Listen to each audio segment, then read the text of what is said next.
If the dog hadn't scratched the chair, no one would have ever known.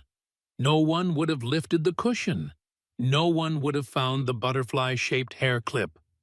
And Emily Jane Thompson would have remained just a name on a weathered gravestone beside the town pond. It started on an ordinary Thursday morning in Maple Glen, a quiet suburb tucked somewhere between rolling wheat fields and the sigh of rustling corn. The kind of town where doors still got left unlocked, and folks waved at the garbage man like he was family. At Little Acorn's Daycare, snack time had just ended, and the children were back in the playroom, sticky hands and all. In the middle of the chaos, Officer Jenna Brooks stepped through the doorway, her canine partner Dozer by her side. The visit was part of a Meet the Helpers Week. Local police, firefighters, and paramedics stopping by to talk about safety, strangers, and what to do if you get lost. The kids loved it. They always did. Dozer, a massive sable German shepherd with focused amber eyes, usually stole the show. Today, though, he didn't care for applause. He didn't even react to the squeals or outstretched fingers trying to pet him. Instead, his attention locked onto something no adult noticed: an old wooden rocking chair in the far corner of the room. It was the kind of chair you'd see in a grandmother's sunroom. Heavy curved arms, deep mahogany finish dulled from age and use. A faded blue cushion that didn't quite match the rest of the room's bright plastic furniture. Dozer sniffed once, his ears twitched. Then he lunged. "Whoa, buddy!" Jenna called out, pulling back on the leash. But Dozer wouldn't stop. He pawed hard at the chair, his nails scraping wood, growling deep in his throat, barking. The kids froze. One little boy dropped his juice box. Several toddlers began to cry. A teacher rushed forward, trying to soothe them, while another knelt beside the chair. "Maybe he smells food or something," she suggested, reaching for the cushion. "Or a toy. God knows we lose 100 of them a week." She lifted the cushion. Everyone leaned in, and there it was. A small pink hair clip, glittery, shaped like a butterfly, wedged beneath the padding. At first, no one said a word. Then Miss Carla, one of the longest-serving teachers at Little Acorns, turned pale. That looks like Emily's." Jenna turned toward her. "Emily? Emily Jane. She drowned 2 years ago." Carla's voice cracked. "She was one of ours, that same exact clip. Her mother said she wore it every single day. Pink butterfly. You don't forget something like that." The room chilled, not from the air conditioning, but from something colder, something older. Because Emily Jane Thompson was dead. She had drowned in the community pond during summer field trip season. At least, that's what everyone believed. Carla left the room and returned moments later holding a laminated photo. The class picture from 2 years ago. There she was, Emily, center row, second from the left. Dark brown hair, a little too long for her age, big eyes. And right there, perched on her head, the exact same clip. Jenna's jaw tensed. "You're sure this wasn't just another kid's clip?" she asked, already knowing the answer. "No," Carla said, barely above a whisper. "No one else wore those. Emily had 6 of them. Her mom bought them as a set.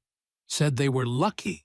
Dozer sat beside the chair now, still staring at it, head low, tail unmoving. He knew something. Jenna picked up the clip using a tissue and slipped it into a clear evidence bag from her pocket. The weight of it felt heavier than plastic, and glitter should. "I'm going to need the contact info for Emily's parents," she said to Carla. Outside, the sun still shined. Children still played in yards just blocks away. But inside that daycare, something had shifted. The walls suddenly felt older, the laughter thinner. Jenna took Dozer outside and dialed the precinct. They needed to reopen Emily's case. Quietly. No press. No parental panic. Not yet. Because whatever happened back then, they might have gotten it all wrong. And if you believe dogs never forget what humans try to bury, make sure to subscribe to the YouTube channel Heroes for Animals, where real stories of canine courage, loyalty, and truth come to light. Back in the break room, Carla sat with a mug of coffee she didn't drink.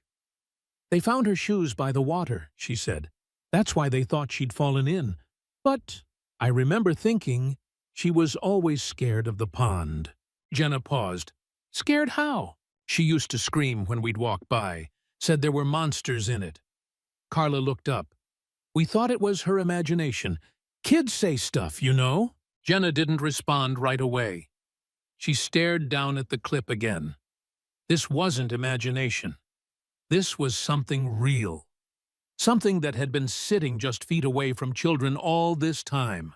And someone had put it there. When she got back into the cruiser, she flipped open her old notebook. Page 4. Emily Jane Thompson. The report from 2 years ago was thin. Just a few pages. A rushed autopsy citing accidental drowning. No signs of foul play. Parents interviewed, daycare cleared, but something new stuck out now. Emily had gone missing from inside the daycare, supposedly wandered off during outdoor play. But if she'd gone straight to the pond, why had no one seen her leave? And why was her clip just now showing up? The sinking feeling in Jenna's stomach wasn't just about Emily anymore. It was about what else had been hidden, and who had hidden it. Jenna Brooks didn't sleep much that night. The hair clip sat in an evidence bag on her kitchen table, reflecting the yellow glow of the ceiling light like it had something to say. It wasn't just the sparkle, it was what it represented. A quiet whisper from the past, suddenly screaming at her through time. She opened her laptop and pulled up the old case files. Everything had been neatly closed. Too neat. Emily Jane Thompson, age 4, missing from Little Acorns. Daycare on July 17th. Last seen during supervised playtime. Her shoes found near the pond that bordered the back of the property. Body recovered by divers the next day. Ruling, accidental drowning. Case closed. No real investigation. No suspect interviews outside the daycare staff. And no explanation for how a child terrified of water managed to end up face down in it. Jenna scrolled through the photos again, feeling that tug in her gut. Emily's eyes stared back from the screen, bright, curious, full of a story that had never been told. The next morning, she stopped by the county sheriff's office before heading back to Little Acorns. Dozer trotted beside her, more alert than usual, like he remembered too. "Going back to the daycare?"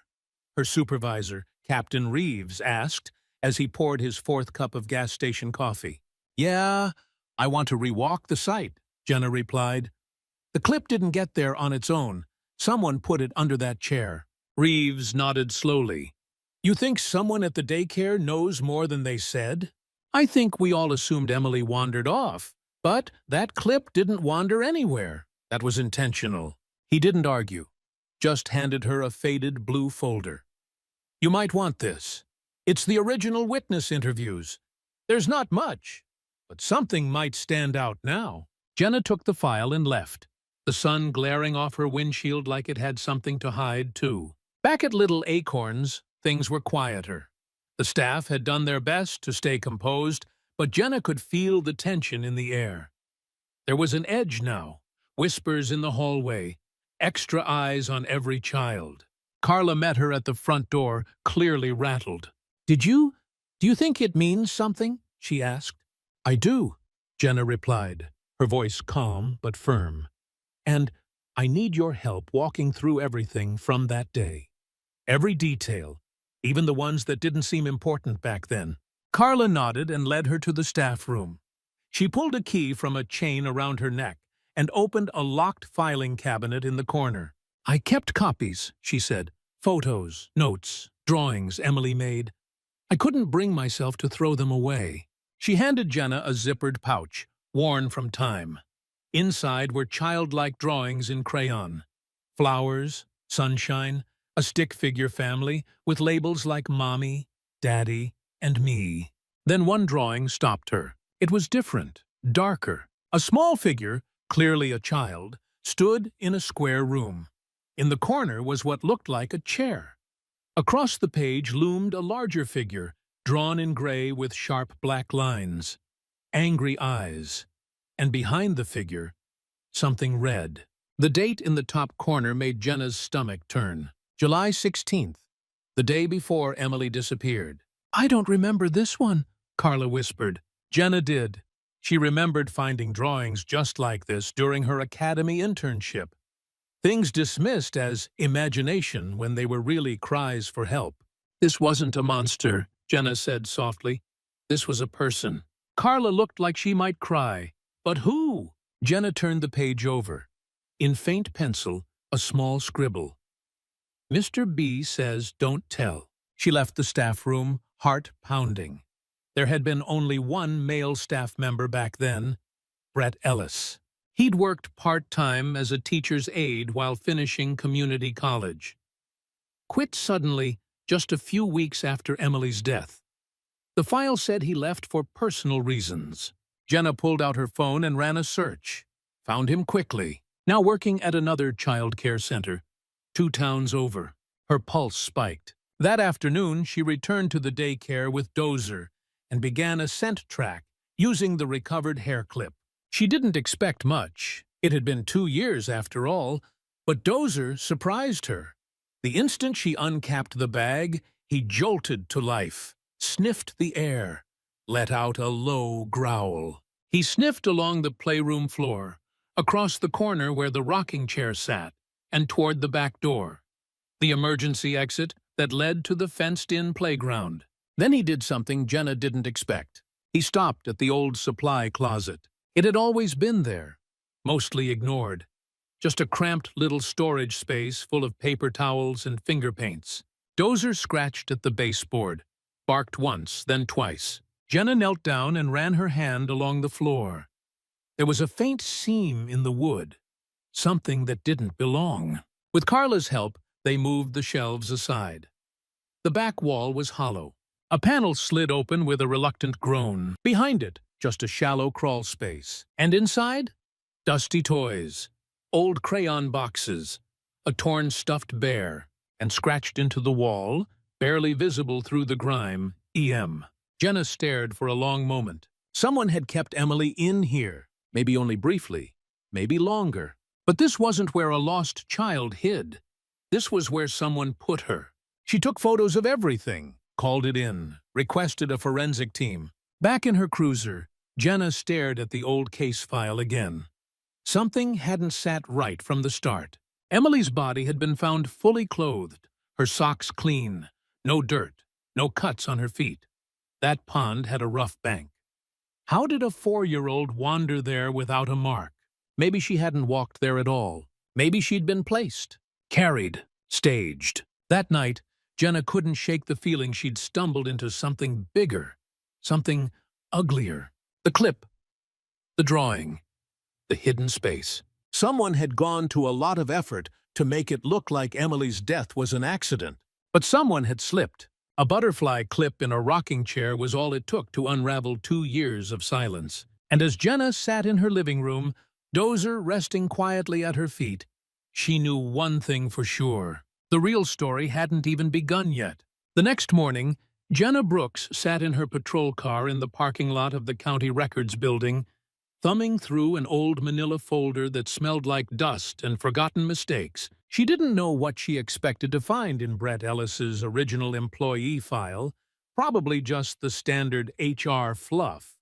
But something about that hidden crawl space in the daycare, the scrawled EM on the wall, and the way Dozer had reacted, it all screamed that someone had been very good at covering their tracks. And whoever it was hadn't expected anyone to come looking years later.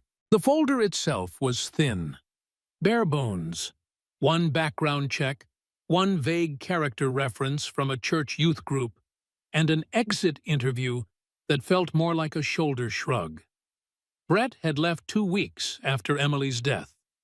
No red flags, no official complaints. But Jenna's gut said otherwise. She picked up her phone and dialed. "County Office of Licensing," said a voice on the other end. "This is Officer Jenna Brooks with Maple Glen Sheriff's Department," she said. "I'm trying to track the employment history of a former child care worker, Brett Ellis. He used to work at Little Acorn's Daycare. I believe he's currently employed at another center in Millington." The woman paused. "Let me check."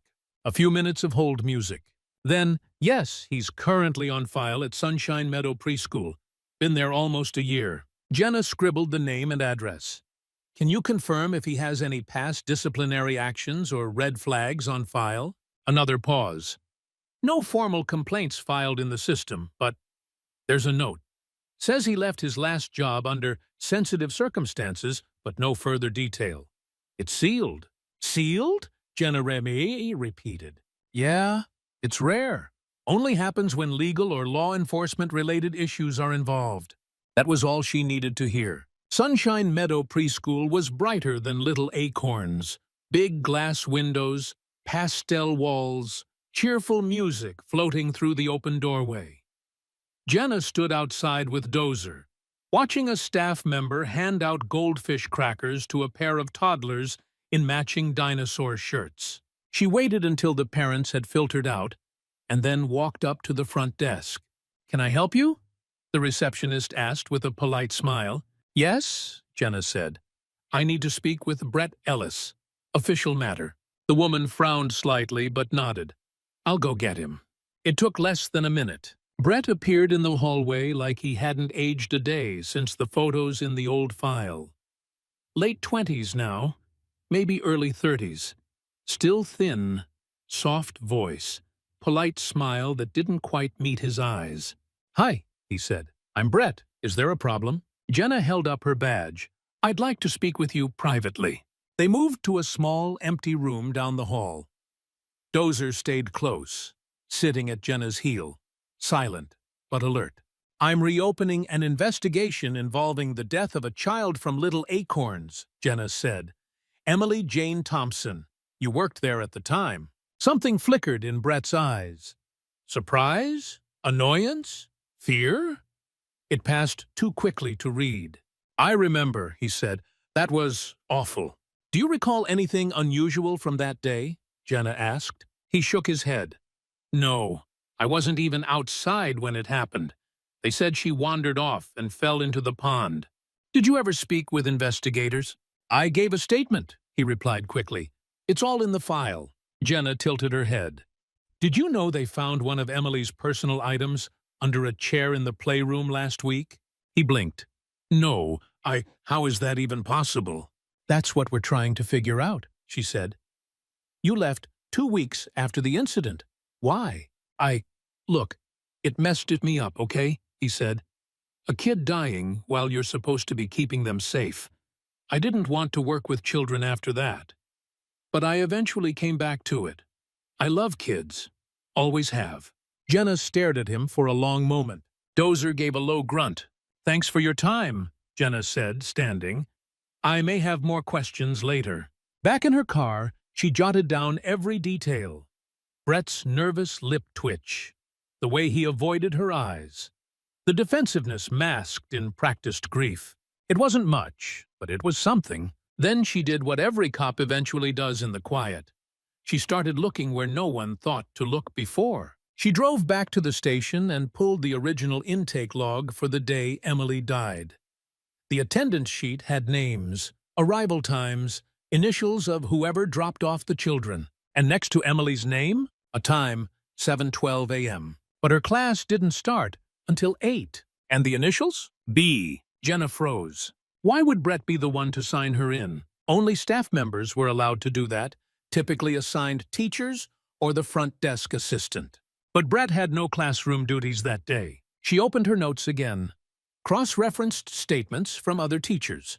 2 of them had marked Brett as on break from 7 to 9 a.m. And the security cameras? They had been broken that week. Convenient. Too convenient? She needed more than a gut feeling. So she went back to the chair. The rocking chair. That damned antique. With the help of forensics, they dismantled it, piece by piece. Hidden beneath the seat cushion was a faint smear, stained deep into the fabric, invisible to the naked eye but visible under forensic light. Blood. Too degraded for a full DNA sequence, but still identifiable as human. That was enough for a search warrant. The next day, Jenna returned to Brett's small rental house with 2 deputies and a warrant signed by Judge Holloway. Brett answered the door, clearly shocked. "I thought we already talked," he said. "We did," Jenna replied, "but now we're going to look a little deeper." Inside, the home was clean. Too clean. Like someone had just wiped every surface in a hurry. In the hall closet, behind a stack of board games and rain boots, they found a cardboard box labeled Old Art Projects. Inside were children's drawings. None of them were Brett's. At the bottom of the box, in a wrinkled plastic bag, was a laminated craft. A butterfly made from construction paper and glitter. The name written on the back in faded marker? Emily. Jenna stood there, heart hammering, as Dozer growled low beside her. Brett tried to explain, said it was a keepsake he'd found and couldn't throw away. But Jenna wasn't listening anymore. Because the truth was becoming clear. Emily hadn't wandered anywhere. She had been kept, hidden, and now, finally, someone would have to answer for it. The moment the crawl space was uncovered, Jenna Brooks knew they had missed something big 2 years ago. That space behind the panel, hidden, cramped, and suffocating, wasn't some forgotten utility closet. It was a secret, and secrets like that don't build themselves. The forensic team had already swept the area and tagged the bear, the crayons, and the drawing with red evidence markers. But Jenna couldn't stop staring at what was etched into the wall with a piece of broken plastic. 2 shaky letters. EM. Not initials, not a coincidence. Just one little girl trying to leave a message no one would find in time.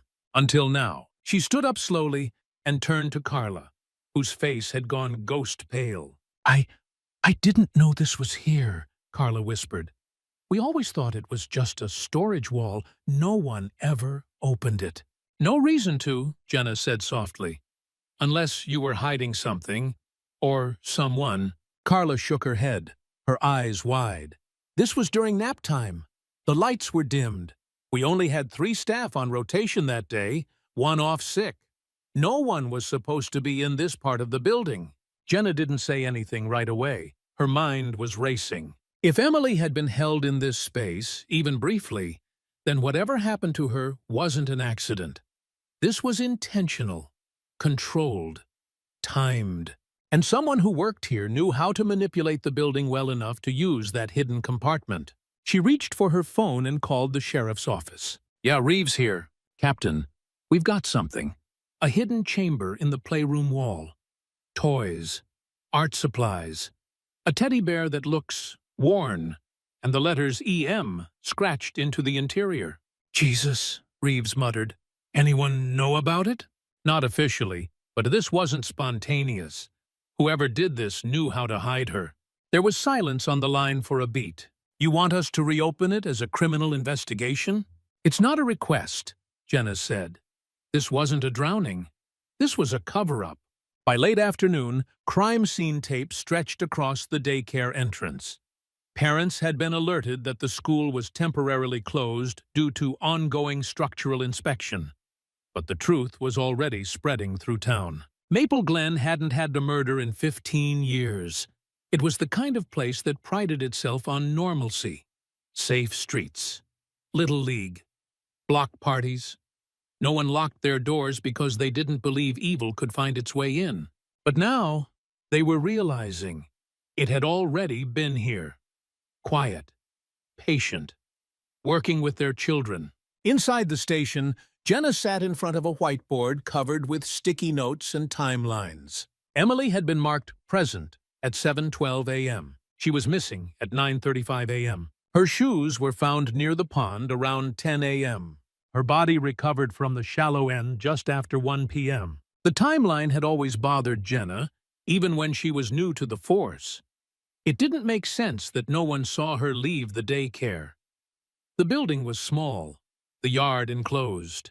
And now, with this hidden space revealed, the pieces were starting to click. Emily never left. Not willingly, Dozer lay on his mat beside her desk, eyes watching Jenna quietly as she reviewed the forensics from the chair and the crawl space. The blood on the cushion was confirmed to be female, aged between 3 to 6 years. Not enough to confirm identity, but enough to prove something happened in that chair, and likely before Emily was found. A trace hair, long, brown, and untreated, was also collected from the floorboard near the crawl space. It was a match for Emily's DNA. She had been alive after she was marked missing, which meant someone took her. Someone held her in that space. Someone placed her body in the pond after the fact. And Brett Ellis had been the last one seen alone in that part of the daycare. Jenna drove to his residence that evening, armed with a warrant and a team of deputies. This time, Brett didn't pretend to be cooperative. "What is this?" he snapped as they stepped through the door. "I talked to you already. I didn't do anything." "We have new evidence," Jenna replied calmly. "We'd like to ask you a few more questions." "You people never let anything go," he muttered. "It's been 2 years. She drowned. I had nothing to do with it." "We found a hidden compartment in the daycare," she said. That stopped him. "What?" "A crawl space, behind the playroom wall, with toys, drawings, a teddy bear." Brett's mouth opened slightly, but he said nothing. "We also found a construction paper butterfly in your house," Jenna continued, "with Emily's name written on the back. That doesn't prove anything. It proves you kept something. Something no innocent man would keep." His face reddened. "She liked me," he snapped. "She followed me around. That was her problem, not mine." Jenna froze. "You just said she followed you." Brett swallowed. I meant she liked helping. Kids do that sometimes." Jenna leaned in. "You just told me you weren't even around her that day." His silence was all the confession she needed. That night, she filed for his official arrest. The charge: obstruction of justice and tampering with a crime scene. The DA wanted more time before pushing for homicide. But Jenna didn't care about the paperwork. She cared about Emily. The next morning, she stood in the crawl space again. A forensic team had lifted nearly a dozen partial fingerprints from the back wall and inside the bear's fabric. 2 matched Emily. 1 matched Brett. But 1 didn't match anyone in the system. A 4th person. An adult. Possibly a woman. And that meant the nightmare might not end with Brett. Later that evening, as she sat reviewing every employee from that summer, 1 name jumped out. Miss Teresa Dean, teacher's aide, mid-50s, soft-spoken, former foster parent, had left just a month after Emily's death, citing family illness. Jenna checked her file again. No disciplinary record. But in her notes from other staff, an odd comment stood out. Teresa never let kids sit in the rocking chair unless she was there. Said it was special. Jenna leaned back in her chair. The chair. The crawl space. The missing hair clip. And now a second adult possibly involved. Emily hadn't just drowned. She had been silenced. Outside the station, a summer storm rolled in. Thunder cracking like a gavel through the sky. And Jenna knew whatever had happened 2 years ago wasn't just tragic. It was intentional, and the truth was finally pushing its way to the surface.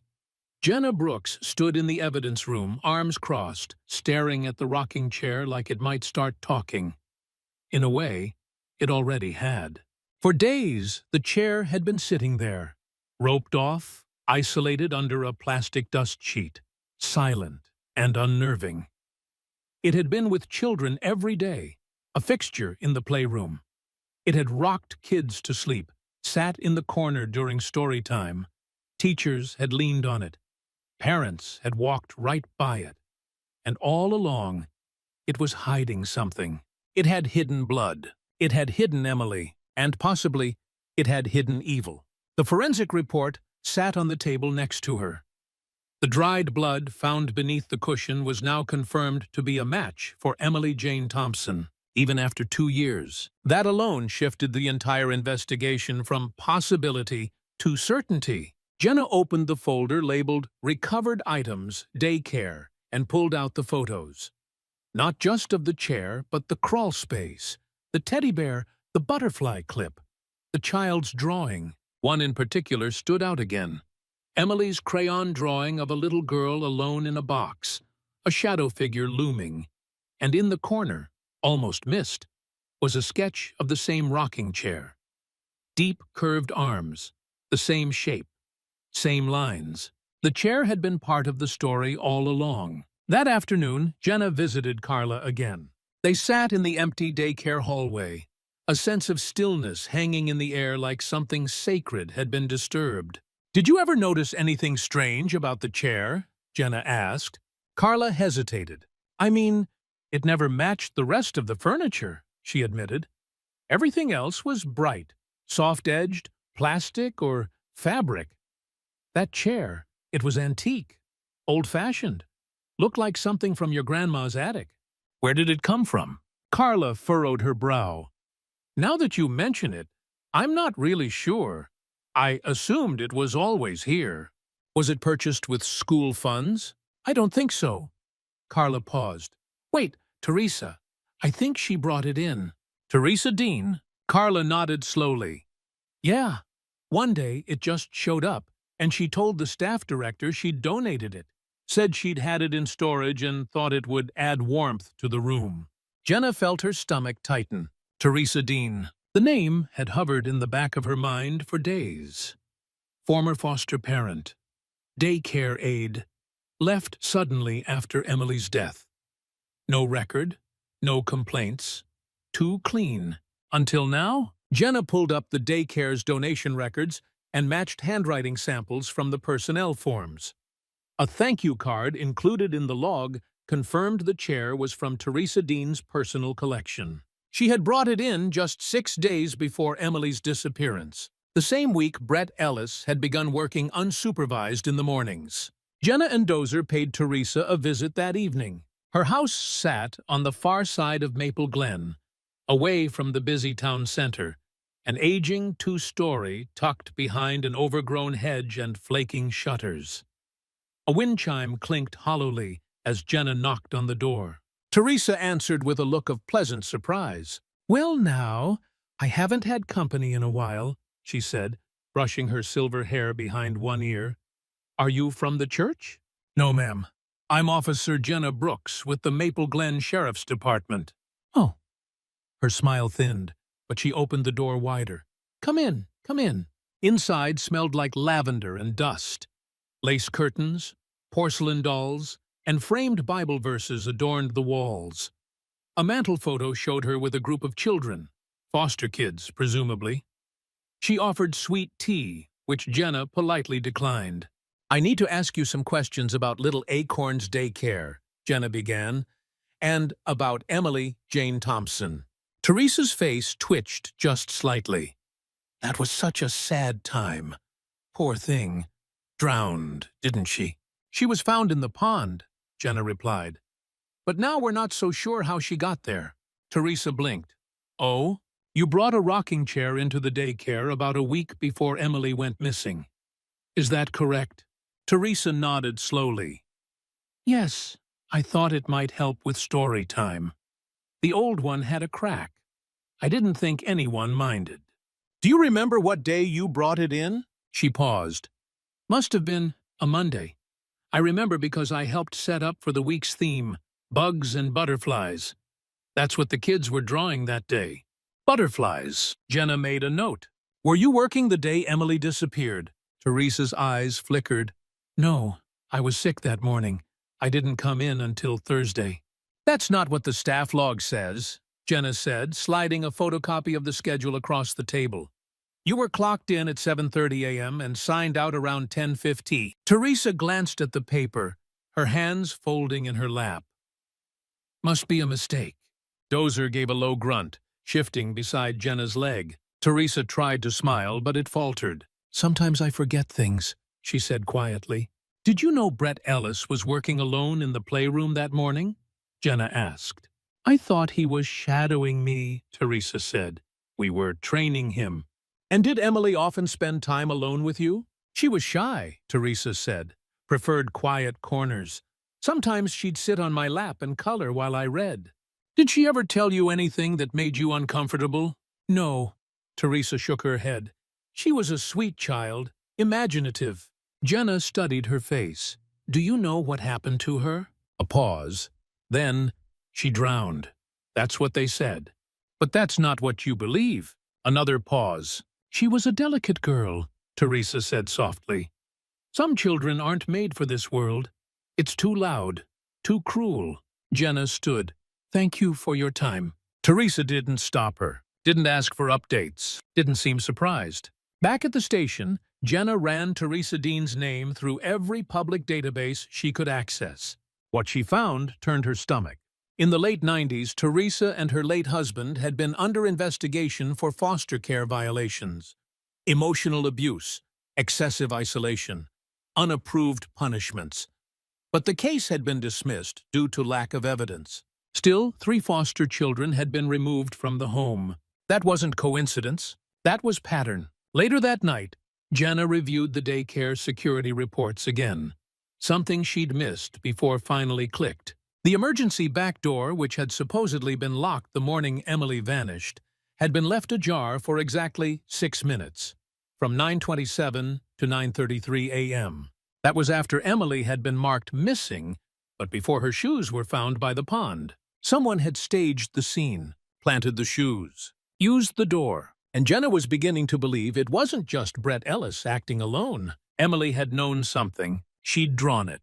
She'd tried to show someone, and someone had silenced her. The next morning, as the sun rose over Maple Glen, casting long golden light across the daycare's empty playground, Jenna stood in the center of the room once more, staring at the empty space where the rocking chair used to be. It had rocked dozens of children, but only one had died, and now it was time to find out why.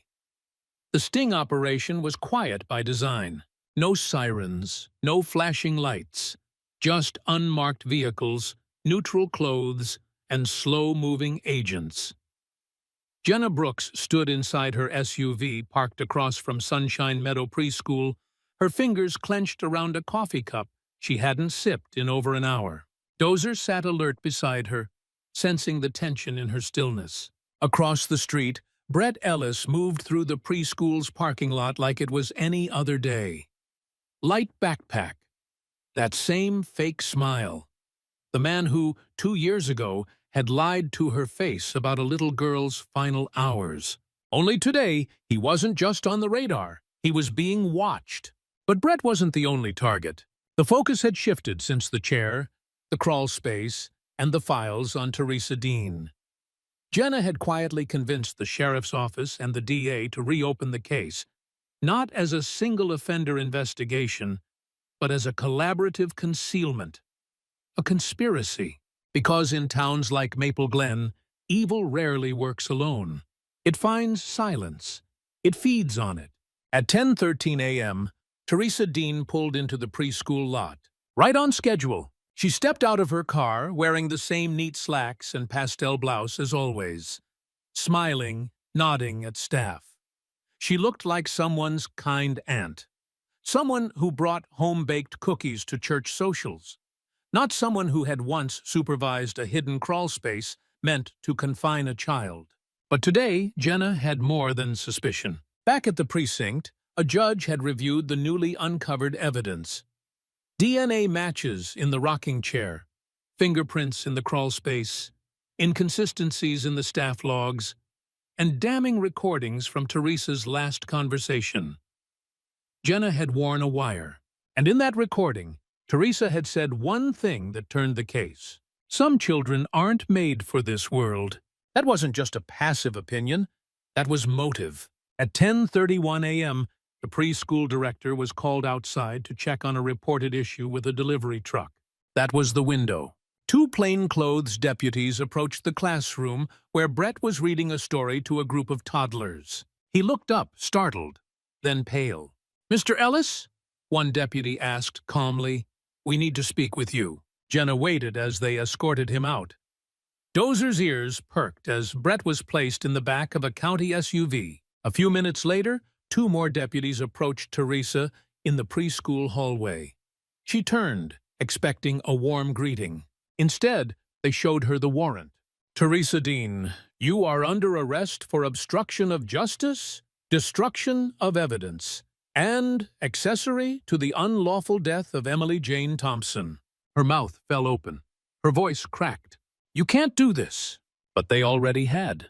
That afternoon, Jenna sat across from both of them in two separate interrogation rooms. Brett cracked first. Maybe it was the pressure.